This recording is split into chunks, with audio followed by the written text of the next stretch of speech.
ሰላም እንዴናችሁ ወደ ተወዳችሁ የኢትዮ አርሰናል ዩቲዩብ ቻናላችን ቤተሰቦች በያላችሁበት የዓለም ዳርቻ ሁሉ አክብሮታዊ ሰላምታችን ይድረሳችሁ መልእክታችን ነው ከኢትዮ አርሰናል የዩቲዩብ ቻናል ለሰዓቱ እናንተ ለማድረስ የመራርጥናቸውን አጫጭር አርሰናላዊ ጉዳዮችን ከዚህ እንደሚከተለው ማስደመጣችንን አሃዱ ብለን የምንጀምር ይሆናል። እናንተ ግን ለቻናላችን አዲስ ከሆናችሁ ሰብስክራይብ በማድረግ ቤተሰብ እንድትሆኑ ስንል በአክብሮት እየጋበዝን ወደ ተቀዳሚው መድፈኞቹን ወደ ተመለከቱ ጉዳዮቻችን በቀጥታ የምናመራ ነው የሚሆነው። በቅድሚያም እንግዲህ የምናነሳው የቪክተር ጆኬሬሽን ጉዳይ በተመለከተ ነው። አርሰናል ቪክተር ጆኬሬሽን ወደ ቡድን ስብስቡ ለመቀላቀል በሚደረገው እንቅስቃሴ ለተጫዋቹ ይፋዊ ጥያቄዎችን ማቅረባቸው ተገልጿል። አሁን ላይ የወጡ የሚገኙ ዘገባዎች እንደሚያሳዩት ከሆነ የ26 ዓመቱን ስዊድናዊ አጥቂ ቪክተር ጆኬሬሽን እስከ 2030 በሚቆይ የኮንትራት ውል ማለትም የአንድ ዓመት ተጨማሪ ኮንትራትን በአካተተ መልኩ ማለት ነው ወደ ኤሚሬትስ ስቴዲየም ለማስኮብለል ለተጫዋቹ ጥያቄ እንዳቀረበም ተነግሯል። ቪክተር ጆኬሬሽን በዚህ ጉዳይ ላይ ደስተኛ እንደሆነ ነው ዘገባዎችም የሚያመላክቱት። ታዲያ ተጫዋቹ ፈላጊ የነበረው ማንቸስተር ዩናይትድ በአውሮፓ ቻምፒየንስ ሊግ ሳታፊ ስላልሆነ ከተጫዋቹ ዝውውር ሙሉ ለሙሉ በሚባል መልኩም ከዝውውር መውጣቱ ይታወቃል። እንደ ቤን ጃኮብ ዘገባ ከሆነ እንግዲህ ካሁን ላይ አርሰናል ቪክተር ጆኬሬሽን ይመርጣሉ ተብሎ ከሚጠበቅበት ጉዳዮች መካከል ዋነኛው ተጫዋቹ የሚጠየቅበት አነስተኛ የሆነ ክፍያም በቀዳሚነት እንግዲህ ከአርሰናል ቪክተር ጆኬሬሽን በዝውውር ኢላማቸው ውስጥ እንዲያስገቡት የሚያደርጋል የሚል መረጃን አጋርቷል። እርግጥ ነው አርሰናል በውድድር ዓመቱ ላይ ቤንጃሚን ሼሽኮ ወይም ደግሞ ቪክተር ጆኬሬሽ በሚሉ ጉዳዮች ላይ በጣም ብዙ አሰልች የሚባሉ ጭምጭምታዎችን ሲሰሙ ነበር። በእርግጥ ቤንጃሚን ሼሽኮ ይውላችሁ በአርቢ ላይፕዚግ ቤት ተጫዋቹ 80 ሚሊዮን የውል ማፍረሻ ተለጥፎበታል። አርሰናልን ለመቀላቀል ተጫዋቹ ምንም አይነት ችግር የሌለበት ለአርሰናል መጫወት የሚፈልግ ነገር ግን ቸልሲና ሊቨርፑልም ጭምር ቤንጃሚን ሼሽኮን ወደ ቡድን ስብስባቸው ማስኮብለል የሚችሉበትን ሁኔታ የሚጠይቁ እንደዚሁም አርሰናል ለመቀላቀል ከፍተኛ ፍላጎት አለው ግን 80 ሚሊዮን ዩሮ የውል ማፍረሻ ስምምነትም ተቀምጦበታል። ከዛም ማለፍ ሲል እስከ 2029 ድረስ የሚያቆይ ኮንትራት አለው። ቤንጃሚን ሼሽኮን ለማስፈረም እንደዚሁም ቸልሲና ሊቨርፑል አማራጭ ቡድኖች ናቸው። እነዚህ ቡድኖች ምናልባት አርሰናል ከሚያቀርበው የዝውውር ገንዘብ የተሻሉ የሚባሉ ገንዘቦችን ማቅረብ የሚችሉ በዝውውር ገበያው ላይ እንደዚሁም ደግሞ ጥሩ የሚባል እንቅስቃሴን ያደርጋሉ ተብሎ የሚጠበቁ ክለቦች ናቸው። አርሰናል ባለፈው ክረምት ጀምሮ እንግዲህ ከፊት መስመራቸውን ለማጠናከር ቤንጃሚን ሼሽኮ ላይ ቁጥር 1 ኢላማቸው አድርገው እንደነበር ይታወቃል። ለዚህም ሚኬል አርቴታ በዋነኛነት ተጠቃሹ አሰልጣኝ ነበር አይደለ? ለተጫዋቹ እንቅስቃሴ በጥር የዝውውር መስኮት ቤንጃሚን ሼሽኮን ለማስፈረም እንግዲህ ከአርሰናል በተደጋጋሚ ጊዜ ስሙ ሲነሳ ቆይታ ካደረገ በኋላ ነገር ግን ተጫዋቹን ማስፈረም ሳይችሉ የቀሩበትን ሁኔታ እንደነበረ ተመልክተናል። ይህም እንግዲህ በርካታ የአርሰናል ደጋፊዎችን ካሳዘኑ ጉዳዮች መካከል አንደኛው ነው። ሌላኛው አጥቂ ቪክተር ጆኬሬሽ ቀደም ሲል የነገርኳቸው እንግዲህ እስከ 2031 ድረስ በአርሰናል እንግዲህ የሚያቆይ ኮንትራት የተሰጠው ተጫዋቹ 70 ሚሊዮን ዩሮ የውል ማፍረሻ አለው። እንደዚሁም ገና 26 ዓመቱ ላይ የሚገኝ ተጫዋች ነው። ለአንድ አጥቂ ፕራይሙ ላይ የሚገኝበት ጊዜ ነው። በአውሮፓ ቻምፒየንስ ሊግ መጫወት ይፈልጋል። ስለዚህ ተጫዋቹን እንግዲህ ማንቸስተር ዩናይትድ ነበር ከአርሰናል እጅ ላይ ፈልቅቆ ይወስደዋል ተብሎ ሲጠበቅ የነበረው ምክንያቱም ከሩበን አሞሪም ጋር በአንድ ቡድን ውስጥ አብረው ስለሰሩ ከዚህ በፊት እናም አሁን ማንቸስተር ዩናይትድ ወደ ሊያም ዴላፕ ፊታቸውን አዙረዋል። ኢፕስዊች ታውኑ አጥቂ ማለት ነው። ከዚህ ጋር ስትመለከቱት አርሰናል ቪክተር ጆኬሬሽን ለማስፈረም ተቀዳሚው ብቸኛውን ፈላጊ ቡድን ነው። በእርግጥ ቸልሲ የተጫዋቹ ፈላጊ ነው። ነገር ግን ማንቸስተር ዩናይትድ ከዝውውሩ ወጥቷል። አርሰናልና ቸልሲ ናቸው ሊፎካከሩ የሚችሉት። ቪክተር ጆኬሬሽ አሁን ላይ ምናልባትም ከቤንጃሚን ሼሽኮ በደሞዝና በወኪል ክፍያ ምክንያት የበለጠ ውድ ይሆናል የሚሉ ሀሳቦችም ይነሳሉ። እንደ ምክንያትነት ከሚነሱት ጉዳዮች መካከል እንግዲህ ተጫዋቹ ፕራይሙ ላይ ስለሚገኝ ለአርሰናል የችግር ማለፊያ ይሆናቸዋል ተብሎ ይታሰባል። እና ምናልባት አሁን ላይ ቪክተር ጆኬሬሽ በአጠቃላይ በደሞዝና በወኪል ክፍያ ጉዳይ እንግዲህ ችግር ካልፈጠረ በስተቀር የአርሰናልን የፊት መስመር ለመምራት በአማራጭነት እንግዲህ ተቀዳሚው ተጫዋች እንደሆነም ይታወቃል።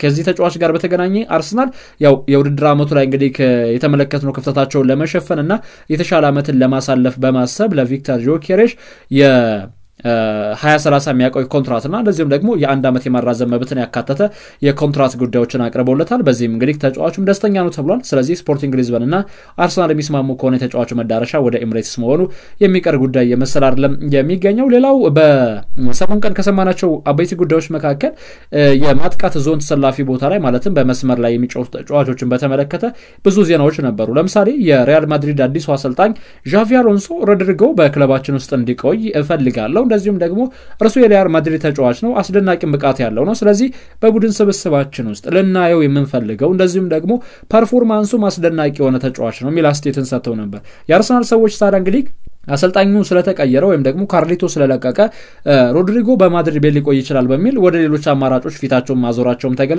ይሄንንም እንግዲህ ከአማራጩ ራፋኤል ሊዮን ነው። አርሰናል ፖርቹጋላዊውን የኤሲ ሚላን ተጫዋች እንግዲህ ራፋኤል ሊዮን በስልክ ስለማነጋገራቸውም እንደዚሁ ዘገባዎችም አመላክተዋል። ምናልባት እንደ አማራጭ ዋነኛ ኢላማቸው ባይሆንም እንኳን ራፋኤል ሊዮን በክረምት የዝውውር መስኮት ወደ ቡድን ስብስባቸው መቀላቀል በሚችሉበት ጉዳይ በዋነኛነት ስራዎችን እየሰሩ ነው የሚገኘው ሚል ዘገባን ተመልክተናልና ሪያል ማድሪድ እንግዲህ ከሮድሪጎ የሚያቆየው ከሆነ በቡድን ስብስብ ውስጥ በዋነኛነት አርሰናል ወደ ፕላን ቢ እና ሲ የሚያመራ ከሆነ ራፋኤል ሊዮ በዚህ ዝርዝር ውስጥ እንደሚካተትና በዚህ ዝርዝር ውስጥም እንደሚገኝም ነው የመረጃ ምንጮቻችንም እያመላከቱ የሚገኘው። በሀገረ ስፔን ተነባቢው ማርካ አንድ ዘገባን ይዞ ብቅ ብሏል። እንግዲህ በሰሞኑ ቀን ምናልባት ከ5 ከ6 ቀን በፊት በሰራዋቸው የኢትዮ አርሰናል ዩቲዩብ ቻናል ስፖርት መረጃዎቻችን ጁሊያን አልቫሬዝን በተመለከተ ተደጋጋሚ መረጃዎችን አካፍያቸው እንደነበር የሚዘነጋ ጉዳይ አይደለም። ታዲያ የቀድሞው የአትሌቲኮ ማድሪድ ስፖርቲንግ ዳይሬክተር አንድሬ ቤርታ አሁን መዳረሻቸው ወደ ኤምሬትስ ሰሜን ለንደን ከሆነ በኋላም የቀድሞ ልጃቸው ጁሊያን አልቫሬዝን ወደ ቡድን ስብስባቸው መቀላቀል በሚችሉበት ጉዳይ ስራዎችን እየሰሩ ይገኛሉ የሚል መረጃን ተመልክቻለሁ። 75 ሚሊዮን ወጥቶበት ወደ ዋንዳ ሜትሮፖሊታኖ አምርቶ የነበረው እንግዲህ ጁሊያን አልቫሬዝ አሁን በዚህ ሰዓት ላይ ከአርሰናል ጋር ስሙ እየተገናኘ ነው የሚገኘው። አርሰናልም ቢሆን ይህንን ተጫዋች እንግዲህ ወደ ቡድናቸው በማምጣት የማጥቃት ችግራቸውን መቅረፍ የሚፈልጋሉ ተብሏል። በእርግጥ ጁሊያን አልቫሬዝ እንደ ሰከንድ ስትራይከርም ሆኖ መጫወት ይችላል። ከመስመሮችም የተነሳ ልዩነትን መፍጠር የሚችል ተጫዋች ነው። አትሌቲኮ ማድሪድ ግን ከተጫዋቹ ቢያንስ 100 ሚሊዮኖችን ይጠይቃል ተብሎ ይጠበቃል። በ75 ያስፈርመው እንጂ አትርፎ ሊሸጠው የሚፈልገው አይነት ልጅ ነው ያላቸው። ይሄም አስደናቂው እንግዲህ የአጥቂ መስመር ሰላፊ ተጫዋቻቸውን በቀጣይ ውድድር ዓመት በክለባቸው ለማቆየትም ጥረቶችን ያደርጋሉ። በእርግጥ አሁን ላይ እንደነ አሌክሳንደር ሶሎርዝ አይነት ተጫዋቾች አሏቸው አትሌቲኮ ማድሪድ። ስለዚህ ሁሉንም በአንድ ላይ ማጫወት ስለማይችሉ አንደኛውን ተጫዋች መልቀቅም ሊጠበቅባቸው ይችላል። አንድሪያ ቤርታ ግን ይህንን በተለይ የእንግሊዝ ቡድን ላይ በማንቸስተር ሲቲ ቤት ሻይን ሲያደርግ የነበረውን የቀድሞ የማንቸስተር ሲቲ ኮከብ ጁሊያን አልቫሬዝን ወደ ቡድን ስብስቡ መቀላቀል ይፈልጋል ተብሏል። ከቻምፒየንስ ሊግ እስከ ዓለም ዋንጫ የቀረው የለም። በወጣትነቱ ሁሉንም ስኬቶችን ጥርግርግ አድርጎ የወሰደው ጁሊያን አልቫሬዝ እንደ ማርካ ዘገባ ከሆነ የአርሰናል እግር ኳስ ክለብ ተቀዳሚ የክረምት የዝውውር መስኮት የማጥቃት ስፍራ ተሰላፊ ተጫዋች እንዲሆንም አበክረው እየሰሩ ይገኛሉ የሚሉ መረጃዎችንም ተመልክተናል። ከዚህ ጋር ተያይዞ እንግዲህ ምናልባት የመሳካት እድሉ አነስተኛ ነው ቢባልም እንኳን ተጫዋቹ ወደ አርሰናል የሚመጣ ከሆነ በአርሰናል ቤት እጅግ አስደናቂ የሚባሉ ለውጦችን ልንመለከት የምንችልበት አጋጣሚ አለ። የኤስፓኞሉ ስፖርቲንግ ዳይሬክተር ፌራን ጋራጋርዛ አንድ አስተያየትን ሰጥተው ነበር። እንግዲህ ባለፈው የውድድር ዓመት ላይ የቡድናችን ግብ ጠባቂ የነበረውን በተለይ ሁዋን ጋርሲያን በቡድን ስብስባችን ውስጥ ልናቆየው ስለወሰንን ተጫዋቹ እጅግ በጣም በእኛ ተበሳጭቶ ነበር፣ እንደዚሁም ደግሞ አክሮፎንም ጭምር ነበር የሚል አስተያየትን የሰጡበት ጉዳይ አለ። ታዲያ አሁን ላይ እንግዲህ ማቴዎ ሞሬቴ ይዞት የወጣው ዘገባ እንደሚያሳየው ከሆነ እንግዲህ ሁዋን ጋርሲያ ከባርሴሎና የቀረበለትን የናዛውር ጥያቄ ውድቅ አድርጎታል። በዚህም ግብ ጠባቂው እንግዲህ ወደ እንግሊዝ ፕሪሚየር ሊግ መዘዋወር ይፈልጋል። በእንግሊዝ ፕሪሚየር ሊግ ደግሞ ለአርሰናል ነው መጫወት የሚፈልገው። በእርግጥ ሌሎች ፈላጊ ቡድኖች አሉት፣ ማንቸስተር ዩናይትድን ጨምሮ ቸልሲም የጋርሺያ ፈላጊ ናቸው። አርሰናል ግን ግብ ጠባቂው ማስፈረም የሚፈልገው ለሁለተኛ ግብ ጠባቂነት ነው። ስለዚህ ይህንን ግብ ጠባቂ ለማስፈረም በሚደረጉ እንቅስቃሴዎች ላይ ማንቸስተር ዩናይትድ እና ቸልሲ ፈላጊም ቢሆኑ ወደ አርሰናል የቀረበለት የዝውውር ጥያቄ የስፓኞል ስፖርቲንግ ዳይሬክተር እና የቦርድ አመራሮች ውድቅ በማድረጋቸው ተጫዋቹ እጅግ በጣም በስጭት ውስጥ ገብቶ ነበር የሚል ዘገባን ተመልክቻለሁ። ፌራን ጋራጋርዛ ይህንን ጉዳይ በተመለከተ እንግዲህ ይፋ ያደረጉትን መረጃ እንደሚያሳየው ከሆነ ተጫዋቹ ወደ ፕሪሚየር ሊጉ ማምራት እንደሚፈልግና ብሎም ደግሞ ለአርሰናል የመጫወት ፍላጎቱ እጅግ ከፍተኛ እንደሆነም የተገለጸ ነው የሚገኘው። በነገራችን ላይ ከዚህ ጋር ተያይዞ የፕሪሚየር ሊጉ ያለፉት ዓመትና የዘንድሮ የውድድር ዓመት የጎልደን ግሎቭ አሸናፊው ግብ ጠባቂ ዴቪድ ራያን ሪያል ማድሪድ ያው ፈላጊ ሆኖ ብቅ እንዳለ ሁላችሁም ታውቃላችሁና ሪያል ማድሪድ ዴቪድ ራያን ለማስኮብለል በሚደረገው እንቅስቃሴ እኔ በጣም ያስገርመኛል። በአርሰናል ቤት ሻይን የሚያደርጉትን ልጆች በሙሉ ሪያል ማድሪድ በዝውውር ኢላማ ውስጥ የሚያስገባበት መንገድ አንዳንዴም ያስገርማል አይደለ? ዴቪድ ራያ በዚህ ውድድር ዓመት እጅግ አስደናቂ ብቃትን አሳይቷልና ደሳን ይዞት የወጣው አንድ መረጃ ነበር።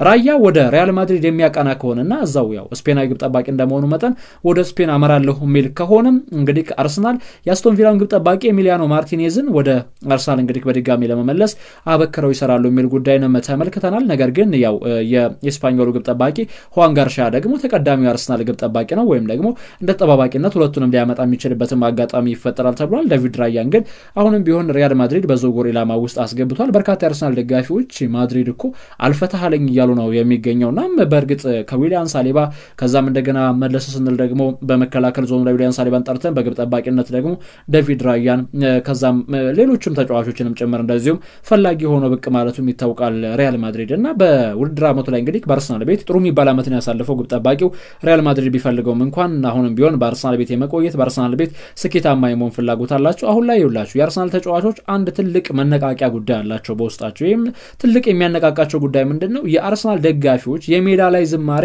ለተጫዋቾች በጣም በሚያስደንቅ መልኩ ትልቅ ማበረታቻ ሆኗቸዋል። ግን ደግሞ በአርሰናል ደጋፊዎች ውስጥ እንግዲህ ተቀርጸው መቅረት ስለሚፈልጉ የአርሰናል ደጋፊዎችን ስለሚወዱ የአርሰናል ደጋፊዎችን ስለሚያከብሩ እግር ኳስ ቡድኑን ስለሚያደንቁት ጭምር እንጂ በአርሰናል ቤት ቆይታ ማድረግ የሚጠበቅባቸው የአርሰናል እግር ኳስ ክለብ የበላይ ጠባቂዎች በሚያደርጓቸው የዝውውር እንቅስቃሴዎች ቢሆን ኖሮ አሁን ላይ በእውነት ለመናገር በአርሰናል ቤት ውስጥ የሚቆይ እንግዲህ ትልቅ የሚባል ተጫዋች ይኖራል ብሎ ማሰብ የዋህነት ሲሆን ነበር። ለማንኛውም አሁንም ቢሆን እንግዲህ ሪያል ማድሪድ ዴቪድ ራያን ዲቫን ወደ ቡድን ስብስቡ ለመቀላቀል ፈላጊ ሆኖ ብቅ ያለበት ጉዳይ አለ የሚሉ ዘገባዎችን ተመልክተናል የሚለው መረጃችንም ከዴቪድ ራያ ጋር በተገናኘ የተሰማ ጉዳይ ነው። አንድሪያ ቤርታን በተመለከተ ሌላኛው ጉዳይ በአርሰናል ቤት እንግዲህ ተጫዋቾችን ከማስፈረም ጎን ለጎን ኮንትራታቸው የተጠናቀቀ የሚገኙ ተጫዋቾችን ወደ ቡድን ስብስቡ መቀላቀል በሚችልበት ጉዳይ እንግዲህ በዋነኛነት አበክሮ እየሰራ ይገኛል የሚሉ ዘገባዎችን ተመልክተናል። ከዚህ ጋር በተገናኘ ታዲያ በዋነኛነት የተሰማ የሚገኘው በአርሰናል ቤት ተቀዳሚ የአርሰናል ኮንትራት አራዛሚ ተጫዋች እንዲሆን የሚፈልገው ቶማስ ፓርቴ ነው። ቶማስ ፓርቴ በአርሰናል ቤት ያለው ኮንትራትን ከማራዘም ባለፈ የክለቡ ቁልፍ ተጫዋች እንደሆነ እንዲያቀም ይፈልጋል። በአርሰናል የበላይ ጠባቂዎች በክለቡ ውስጥ እንግዲህ የማይተካ ሚና ካላቸው አርሰናል ተጫዋቾች መካከል አንደኛው ተጫዋች ነው። ስለዚህ ይህንን ተጫዋች እንግዲህ በቡድን ስብስባቸው ውስጥ በማቆየት እንደ ቡድን እንግዲህ አርሰናል ጠንካራ የሚባሉ አመታቶችን ማሳለፍ የሚፈልጋሉ የሚሉ መረጃዎችንም ተመልክተናል። ከዛ ማለፍ ሲል ደግሞ በርከት ያሉ ሌሎች ልጆችም አሉ ኮንትራታቸውን ማራዘም የሚጠበቅባቸው። ለምሳሌ ኮንትራታቸው እንደው የረጅም ጊዜ ኮንትራት ባይሆንም እንኳን እስከ 2027 የሚያቆይ ኮንትራት ያላቸው ተጫዋቾችም ጭምር በዚህ ሰዓት ላይ በአርሰናል ቤት እንግዲህ የኮንትራት ማራዘሚያ ጥያቄዎችም ሊቀርቡላቸው ይገባል የሚሉ ከአርሰናል ደጋፊዎች ወገን የሚሰሙ በጣም በርከት ያሉ ድምጾች አሉ።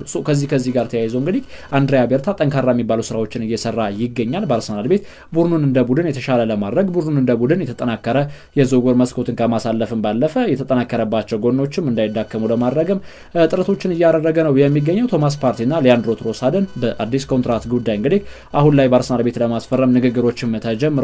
ከቡካዮ ሳካ ጋር የሚደረገው ድርድርም እንደዚሁ ሳካ እንግዲህ ኮንትራቱን በተቻለ መጠን አፋጥኖ በአርሰናል ቤት መቆየትም ይፈልጋል ተብሏል። ያው ቡካዮ ሳካም የአርሰናል ንብረት ሆኖ ለረጅም ዓመታት እንዲቆይ እንደዚሁም ደግሞ የፈላጊ ክለቦችን ትኩረትም ለማስቀየስ በሚደረጉ እንቅስቃሴዎች በዋነኛነት የአርሰናል ኢላማ እንግዲህ ኮንትራትን ከማራዘም ጋር የተገናኘ ነው የሚሉ ዘገባዎችንም ተመልክቻለሁ። በቀጣይ የውድድር ዓመት በአርሰናል ቤት እንግዲህ የካፒቴንነት ማዕረጉን የትኛው ተጫዋች በእጁ ላይ አድርጎ ልንመለከተው እንችላለን የሚሉ በጣም በርካታ መላምቶችን እየተመለከትን እንገኛለን። ነገር ግን ዴክላን ራይስ ምናልባት የቀጣይ የውድድር ዓመት የአርሰናል እግር ኳስ ቡድን ዋና ተቀዳሚ ካፒቴን ሊሆን ይችላል የሚሉ መላምቶችም እንደዚሁ በርከት ብሎ የተሰሙ ነው የሚገኙት። ውድ አድማጮች በአርሰናል ቤት ታዲያ እንግዲህ የቡድን መምራት ችግር ያለባቸው ተጫዋቾች አሉ። እውነት ለመናገር ካያቨርት ቡድን መምራት ይችላል፣ ማርቲን ኦዴጋርድ ቡድን መምራት ይችላል፣ ቡካዮ ሳካ ከዛም ዴክላን ራይስ መከላከል ዞኑ ላይ ያሉት እያንዳንዱ ተጫዋቾች ቡድንን መምራት እንዴት እንዳለባቸው ጥንቅቅ አድርገው የሚያውቁ ከዋክብቶች አሉ። ነገር ግን ቀጣይ ዓመት ላይ ዴክላን ራይስ በዌስትሃም ቤት በወጣትነት እድሜው ካፒቴንም ጭምር የነበረ ተጫዋች ስለሆነ ለክለቡ የሰጠው ከሚገኘው ጥልቅ ግልጋሎት አንጻር ተጫዋቹ እንግዲህ በቀጣይ ዓመት የአርሰናል ካፒቴን የመሆኑ ጉዳይ የሚቀር እየመሰላል ለሚገኘው የሚሉ ዘገባዎችም በርከት ብለው እየተሰሙ ይገኛሉ። የተከበራችሁ የኢትዮ አርሰናል ዩቲዩብ ቻናላችን ቤተሰቦች በያላችሁበት የዓለም ዳርቻው ናችሁ ስላደመጣችሁን ስለተከታተላችሁን ከልብ እናመሰግናለን። አጠር ያለችው እንግዲህ በኢትዮ አርሰናል ዩቲዩብ ቻናል ተዘጋጅተው ለእናንተ የቀረበች ስፖርታዊ ጉዳዮቻችን ይህንን ይመስላሉ። ያው መረጃዎቻችንን ረዘም እንዳናረገው ያው ቦሪንግ ነው የሚሆነው በጣም ደባሪ ስለሚሆን የዝውውር እንቅስቃሴዎች ጭምጭምታዎችም ስለሆኑ በዚህ መንገድ ላይ እንግዲህ ካጠራጠር እያደረኩኝ ወደ እናንተ ለማድረስ ነው ጥረቶችን ማድረገው። አዳዲስ መረጃዎች ካሉ በሌላ መረጃ ተመልሰን የምንገናኝ ነው የሚሆነው። እስከዛው ግን እናንተ ላይክና ሼር ማድረጋችሁን እንዳትዘነጉ። በያላችሁበት የዓለም ዳርቻ ሁሉ ሰላም